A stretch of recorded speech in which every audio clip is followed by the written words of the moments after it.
আসসালামু আলাইকুম প্রিয় ফুটবল ফ্যান্স।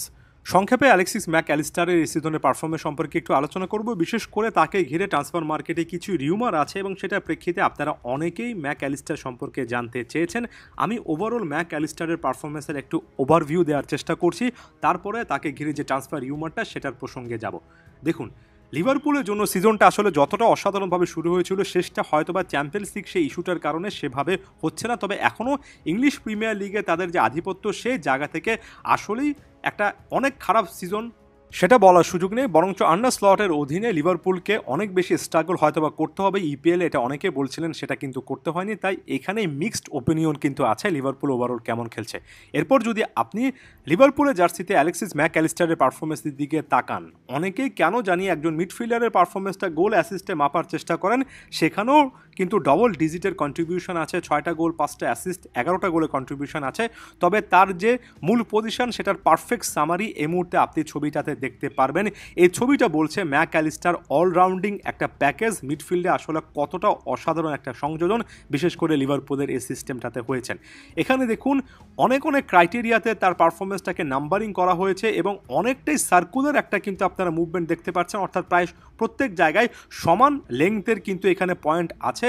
আপনি যদি গ্রিন জোনগুলোকে দেখেন, ball retention 68, box involvement 66, carry 72, final third involvement 73, অর্থাৎ এখানে ক্লিয়ার কাটভাবে যে আক্রমণের সূচনা করা, ফাইনাল থার্ডে অবদান রাখা এবং একই সঙ্গে বক্সে ঢোকা, এই জিনিসগুলোতে ম্যাক অ্যালিস্টার যথেষ্ট ভূমিকা পালন করেছেন।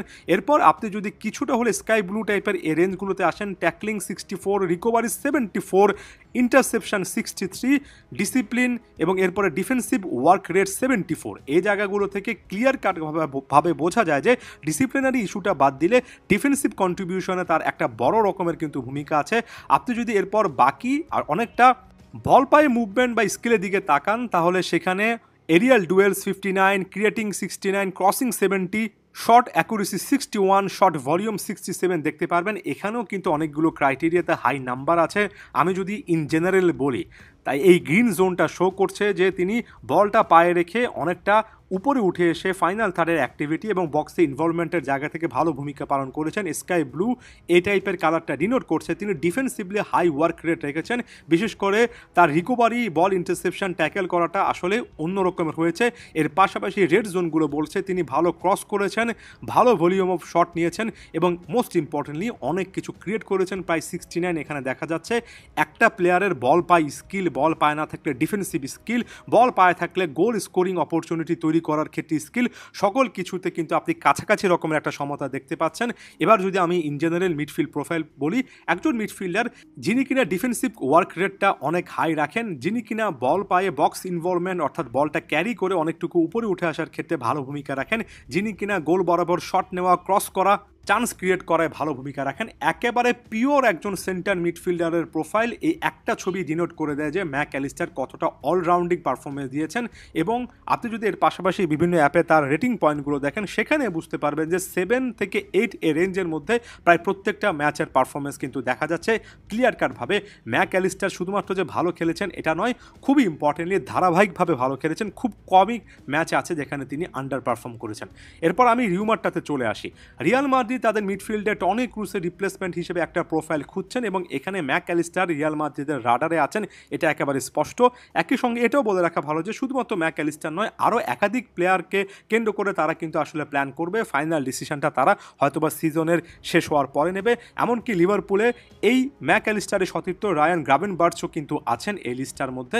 এখানে ম্যাক অ্যালিস্টারের রাডারে থাকাটা বিন্দুমাত্র কোনো রকমের সন্দেহ তৈরি করে না, এটা কোনো রকমের অত্যুক্তি নয়। ম্যাক অ্যালিস্টার তার পারফরমেন্সের মাধ্যমে কিন্তু এই মনোযোগটা অর্জন করতে সক্ষম হয়েছেন। এখন যারা বলছেন ম্যাক অ্যালিস্টারকে শেষ পর্যন্ত রিয়াল মাদ্রিদ টার্গেট করবে না, তাদের উদ্দেশ্যে এই জিনিসটা বলতে চাই, ম্যাক অ্যালিস্টার নিজে কি আসলে রিয়াল মাদ্রিদের কথা চিন্তা করছেন?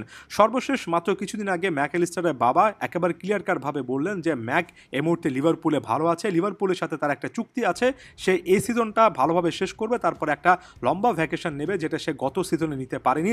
অর্থাৎ এই মুহূর্তে ম্যাক অ্যালিস্টারের পক্ষ থেকেও কিন্তু ক্লাব চেঞ্জ করার ব্যাপারে তড়িঘড়ি করে কোনো সিদ্ধান্ত সিদ্ধান্তের কথা বলা হচ্ছে না। তবে একই সঙ্গে এটাও সত্য যে ভার্জিল ভ্যান ডাইক যেমন কিছুদিন আগে ইঙ্গিত দিয়েছেন এই সিজনের পরে একটা বড় রকমের পরিবর্তন লিভারপুলে আসতে পারে, বিশেষ করে নতুন প্লেয়ার আনা কিংবা অনেক প্লেয়ার ক্লাব ছেড়ে চলে যাওয়া, এমন সিচুয়েশন তৈরি হতে পারে। হয়তোবা ম্যাক অ্যালিস্টারের ক্ষেত্রে একটা অপরচুনিটি আসবে।